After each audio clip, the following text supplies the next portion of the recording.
আমি elevator education থেকে Souvik sir কথা বলছি।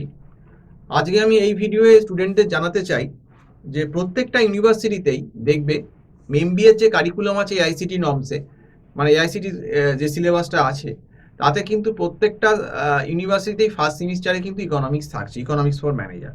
তো ইকোনমিক্সের ভেতর আমাদের যে ওয়েস্ট বেঙ্গলে যে ইউনিভার্সিটিগুলো আছে, যেমন ম্যাকাউট, ক্যালকাটা ইউনিভার্সিটি, বার্ডওয়ান, কল্যাণী, যাদবপুর, আরও অনেক ইউনিভার্সিটি আছে। তো এইগুলোই কিন্তু যেটা দেখা যাচ্ছে সেটা হচ্ছে ফার্স্টেই ম্যানেজেরিয়াল ইকোনমিক্সের সিলেবাসটা দিচ্ছে, এবং এই ম্যানেজেরিয়াল ইকোনমিক্সের ভেতর কিন্তু মাইক্রো ইকোনমিক্স এবং ম্যাক্রো ইকোনমিক্স এই দুটো পেপার কিন্তু দিয়ে দিচ্ছে একসাথে। এবং এই পেপারটা ম্যানেজেরিয়াল ইকোনমিক্স 100 নম্বরের দেখাচ্ছে, কিন্তু এই মাইক্রো ম্যাক্রো যখন দুটো একসঙ্গে আসছে অ্যাকচুয়ালি এটা 200 নম্বরের পেপার হয়ে যাচ্ছে। এবং দেখবেন এই ফার্স্ট সেমিস্টারে ইকোনমিক্সে কিন্তু অনেক ছেলে মেয়ে ফেল করে, সাপ্লি পায়। কেন সাপ্লি পায়? প্রথম কথা হচ্ছে, দেখুন যারা আর্টস থেকে আসছে তাদের কিন্তু ইকোনমিক্স তারা কিচ্ছু জানে না। আর ম্যানেজমেন্ট লেভেলের ইকোনমিক্সটা, যেটা এমবিএতে আমাদের যে লেভেলের ইকোনমিক্স পড়া হয়, তাতে কিন্তু গ্রাফ, ক্যালকুলাস, ডেরিভেশন, এই যে বললাম ম্যাক্রো ইকোনমিক্স, তার ভিতর সিম্পলিকেনশিয়াল মাল্টিপ্লায়ারের ডেরিভেশন আসতে পারে, আইএসএলএম এর মাল্টিপ্লায়ারগুলো ডেরিভেশন আসতে পারে, ইনফ্লেশন, এসকেএম মডেলের সামস আসতে পারে। আবার মাইক্রো থেকেও কিন্তু মার্কেটের সামস, প্রোডাকশনের সামস, কস্টের সামস, সেখানে কিন্তু গ্রাফ, সেখানে কিন্তু ক্যালকুলাস, স্লোপের কনসেপ্ট, এগুলো লাগবে। কাজেই এই জিনিসগুলো যদি আসে পরীক্ষায়, তাহলে যার কিন্তু ক্যালকুলাস বা স্লোপ সম্বন্ধে বা গ্রাফ সম্বন্ধে আইডিয়া না থাকবে, সে কিন্তু চট করে অ্যান্সার করতে পারবে না। কাজেই অনেকে আবার বিকম থেকে আছে, তারা কিন্তু ইকোনমিক্সের পাতি থিওরি পড়ে আসে, তারা কিন্তু এত ম্যাথামেটিক্যাল বা গ্রাফিক্যাল ওরিয়েন্টেশনটা পড়ে আসে না। কাজেই এক্ষেত্রে কি হচ্ছে, যদি ইকোনমিক্স পেপার কোনো রকম থিওরি বেসড হয়ে গেল, তাহলে হয়তো কিছু স্টুডেন্ট বেঁচে গেল, কোনো রকমের দুটো তিনটে থিওরি রেখে পাস করে গেল। কিন্তু যদি ইকোনমিক্সের পেপার, এবারে যেমন 2025-এর ইকোনমিক্সের পেপারটা তোমার 3 জানুয়ারি আছে, যদি কোনোভাবে গ্রাফ এবং সামস ওরিয়েন্টেড হয় থিওরির সঙ্গে কিছুটা, তাহলে কিন্তু দেখবেন সাপ্লির সংখ্যা বেড়ে যাবে। এটা কিন্তু ঘটনা, কারণ এখানে ইকোনমিক্স এমন একটা সাবজেক্ট যে যে কারিকুলামটা ম্যানেজমেন্টে এমবিএতে মানে সিলেবাসটা করেছে, এই ইকোনমিক্সে আপনি বানিয়ে গল্প লিখে কিচ্ছু করতে পারবেন না। আপনি যদি জানেন, জেনুইন পয়েন্টস লিখতে পারেন, তবেই আপনি নাম্বার পাবেন, নইলে পাবেন না। যেমন আমি একটা কথা বলছি, যেমন একটা আপনাকে কোশ্চেন দিল, with zone of production is economic from producer point of view, প্রচন্ড ইম্পর্টেন্ট কোশ্চেন, প্রোডাকশনের কোশ্চেন।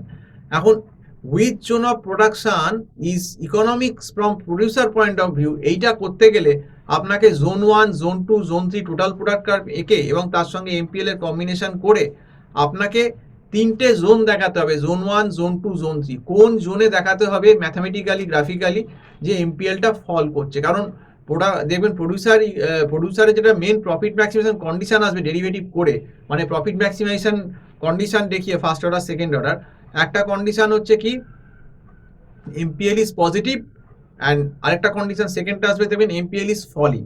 এবার এই এমপিএল ইজ পজিটিভ এটা দেখাতে গেলেও কিন্তু ফার্স্ট অর্ডার কন্ডিশন থেকে আসছে প্রফিট ম্যাক্সিমাইজেশনের কস্ট ফাংশন বসিয়ে।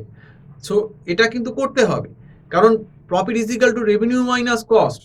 তাহলে রেভিনিউ মাইনাস কস্টের জায়গায় C is equal to W into L plus R into K. W মানে ওয়েজ রেট, এল মানে লেবার, আর মানে রেট অফ ইন্টারেস্ট, কে মানে স্টক অফ ক্যাপিটাল। তো এইটাকে বসিয়ে প্রফিট ফাংশনে pi is equal to revenue minus cost করে প্রফিটটা আমি কত আউটপুট নিলে ম্যাক্সিমাইজ হবে, এইটা করলে ফার্স্ট অর্ডার থেকে দেখবেন এমপিএলটা কিন্তু পজিটিভ বেরোবে, আর সেকেন্ড অর্ডার থেকে কিন্তু আসবে যে এমপিএলটা নেগেটিভ। তো এইটা কিন্তু first order, second order condition দিয়ে বার করতে হবে। করার পর তারপর কিন্তু গ্রাফ করে দেখাতে হবে জোন 1, জোন 2, জোন 3 একে, যে দেখবেন জোন 2টায় সব থেকে ইকোনমিক হবে। কেন? দেখবেন ওখানে কিন্তু এমপিএল পজিটিভ প্লাস ফলিং, এই দুটো কন্ডিশন ম্যাচ করাতে হবে। তাহলে এই ব্যাপারগুলো কিন্তু রয়ে যাচ্ছে ইকোনমিক্সে। এখানে কিন্তু গাঁজাখুরি করে হবে না, এখানে কিন্তু ডেরিভেশন করতে হবে প্লাস গ্রাফ করতে হবে।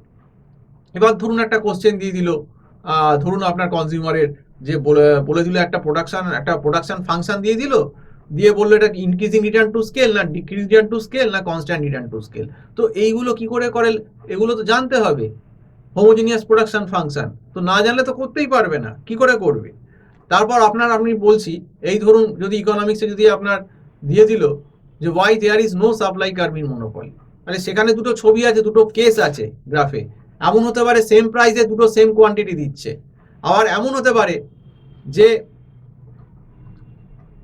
আমি প্রথমটা বললাম সেম প্রাইসে দুটো কোয়ান্টিটি দিচ্ছে, আবার এমন হতে পারে মানে দুটো সেপারেট প্রাইসে একই কোয়ান্টিটি দিচ্ছে, এরকম হতে পারে। তাহলে তার গ্রাফটা কিরকম হবে বা কি হবে, কি এক্সপ্লেনেশন হবে, 1-to-1 করসপন্ডেন্ট, সেইগুলো জানতে হবে, সেগুলো গ্রাফ করে করে দেখাতে হবে। কাজে এই মাইক্রো ইকোনমিক সাবজেক্টটা এমন যে এখানে আপনি গল্প বানাতে পারবেন না। ডিম্যান্ড সাপ্লাই বলুন, কনজিউমার বিহেভিয়ারে বলুন, প্রোডাকশন কস্টে বলুন, মার্কেটে বলুন, গল্প বানাবার কোনো জায়গায় নেই। আর এর সঙ্গে যদি অঙ্ক দিয়ে দেয় কোনোভাবে, মার্কেটের সামস, প্রোডাকশনের সাম, কস্টের সামস, তাহলে তো বলবো সেই সাংঘাতিক অবস্থা হয়ে গেল। বিশেষ করে আর্টস কমার্স যাদের ওই অল্প স্বল্প বিদ্যে নিয়ে যারা এসেছে, এমনকি কমার্সেও কিন্তু স্বল্প বিদ্যে নিয়ে আসে, যদিও ওইটা নিজেদেরকে খুব চালাক মনে করে, ভাবে যে বিকমের ইকোনমিক্স দিয়ে বোধহয় আমার ম্যানেজমেন্ট ইকোনমিক্স, আমার এমবিএর ইকোনমিক্স ম্যানেজ হয়ে যাবে। কিন্তু ওই ভুলটাই কিন্তু মরণ ফাঁদ আর কি বলতে গেলে। তো যাই হোক, তারপর আপনার ম্যাক্রো ইকোনমিক্সে দেখুন ইনফ্লেশনের যে এগুলো, কস্ট পুল ইনফ্লেশন, ডিমান্ড পুল ইনফ্লেশন, তার গ্রাফগুলো, তার এক্সপ্লেনেশনগুলো, তারপর আপনার প্যারাডক্স অফ থ্রিফট, যে বেশি সেভ করলে কেন থ্রিফট হয়ে যায়, সেটা আপনার সেভিং প্লাস এস প্লাস টি ফাংশন দেখিয়ে কি করে আমি আনবো। তো এইগুলো কিন্তু গ্রাফ এবং ডেরিভেশন স্লোপ।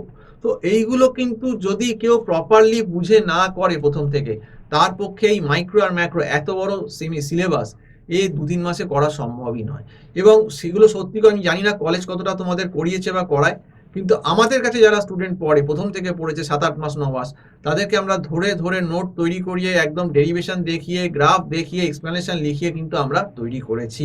এবং এইভাবে তৈরি না করলে এখন ম্যাকআউটের যেরকম গার্ডিং সিস্টেম বা এখন যেরকম স্ট্রিক্ট হয়ে গেছে, ইকোনমিক্স পেপারে কিন্তু পাস করা মোটেই সহজ হবে না। অন্তত যদি ইকোনমিক্স পেপার কোনোভাবে একটু সিরিয়াস পেপার করে দেয়, যা সিলেবাস আছে, অনেক স্টুডেন্টই কিন্তু বিপদে পড়ে যাবে।